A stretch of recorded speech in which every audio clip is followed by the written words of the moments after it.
வியக்க வைக்கும் தமிழ் அறிவியல் விந்தைகள். எப்படிப்பட்ட அறிவியலிலே சிறந்தது தமிழ் மொழி என்பதை பற்றிய பதிவு இது. என்னுடைய முன்னே உள்ள பழைய காணொளிகளை தெரிந்திருக்கலாம். தாவரவியல், விலங்கியல், மருத்துவம் பற்றிய பல குறிப்புகள் தொல்காப்பியத்திலே உள்ளதெல்லாம் பார்த்திருப்போம். அதன் தொடர்ச்சியாக இந்த அணிகலன்கள், எப்படிப்பட்ட ஆடைகள் அணிகலன்களை எல்லாம் சங்க காலத்தில் அணிந்திருக்கிறாள் என்பதை தொல்காப்பிய காலத்தில் உள்ள பாடல்களை வைத்து நாம் பார்க்கலாம். அல்குவதை வரல் அணிந்தவை திருத்தல் இல்வழியுறுத்தல் இருக்கையும் எடுத்தலோடு என்கிறது தொல்காப்பிய பாடல். அந்த தொல்காப்பிய காலத்திலேயே ஆண்களும் பெண்களும் நிறைய வேறு விதமான அணிகலன்களை எல்லாம் அணிந்துள்ளார்கள்.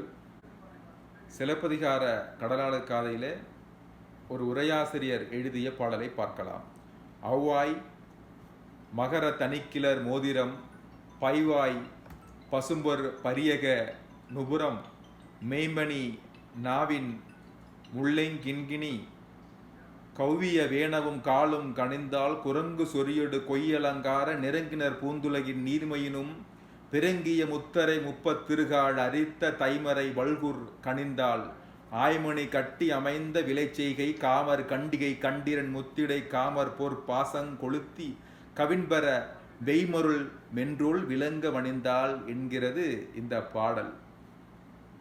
புரைதபு சித்திர பொன்வளை போக்கில் எரியுவிர் பொன்மணி எல்லா கடகம் பரியகம் வல்வளை பாத்தில் பவழம் அரிமயிர் முன்கை கமைய வணிந்தாள் சங்குலி நுண்குடர் பூஞ்ஞான் புனைவினை தொங்கலொருத்தி திருத்தங் கைலானி தன்கடல் முத்தின் தகையொரு கடலென கண்ட பிறவும் கழுத்துங் கணிந்தாள் நூலவுராய்ந்து நூவலுரம் கைவினை கோலங்குயின்ற குணஞ்சை கடிப்பினை மேலவராயினும் மெச்சியும் விரவலோடு காலமை கதிர் கவின் பெற பெய்தாள் கேழ்நார் தொய்யகம் வான்முக புள்ளகம் சூளா மணியொடு பொன்னரி மாலையும் தாழ்தரு கோதையும் தாங்கி முடுமிசை யாழின் கிளவி இறம்பையவர் ஒத்தாள். இப்பாடலில் வருகிற நகை அணிகலன்கள் பற்றிய பார்க்கலாம். தலையணிகள் தெய்வ உத்தி, வல்புரி, பூரப்பாலை, தென்பள்ளி, வடபள்ளி, சீதேவியர் என்கிறது. சீதேவியர் என்பது சூளாமணி. இதற்கு இரத்தின சுட்டி, ஜடப்பிள்ளை என்று பெயருண்டு. பள்ளியின் உருவமாக செய்யப்பட்டு தென்பள்ளி வடபள்ளி என்ற பெயரோடு அந்த அணிகலன் உள்ளது. பள்ளி உருவத்திலே நகைகளையெல்லாம் செய்வார்கள். தலையில் இடவளம் என அணியப்பட்டிருக்கும் தொய்யகம் வாகு சுட்டி என்ற கூடிய நகைகள் நவரத்தினங்களால் செய்யப்பட்டவை.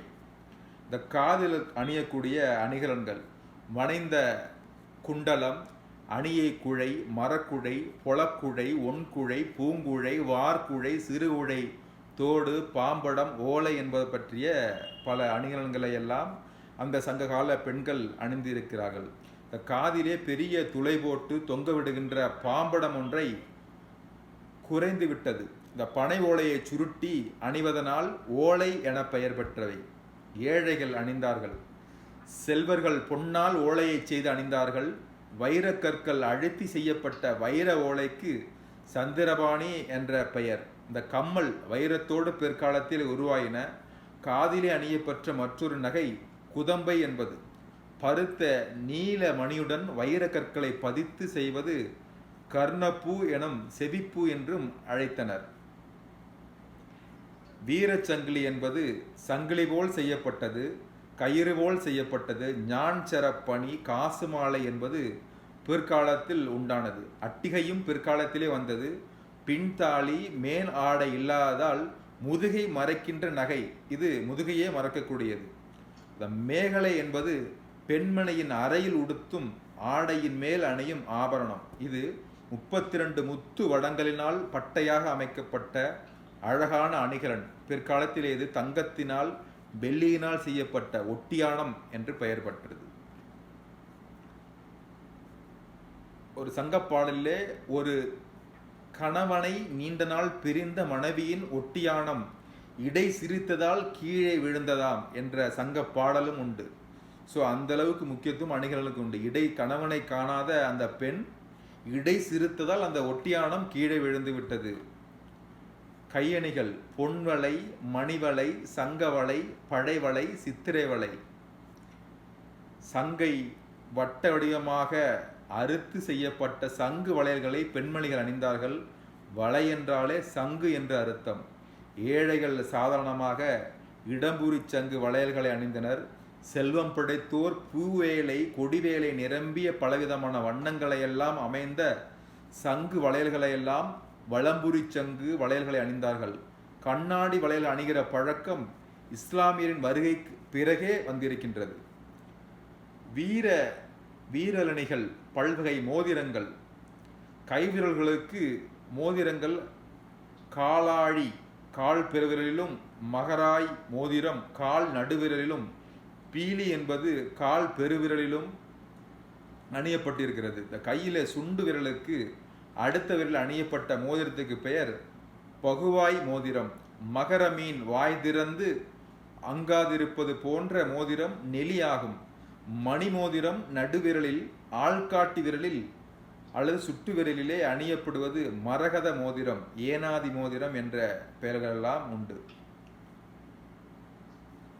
சாந்த்ரூபம், கிளிச்சரை, ஆடகம், சாம்பூதனம் என்று 4 வகைகளிலே தங்கவியலில் தமிழரின் முன்னோடிகள் எல்லாம் இந்த பொன்னான நகைகளுக்கு பெயர்.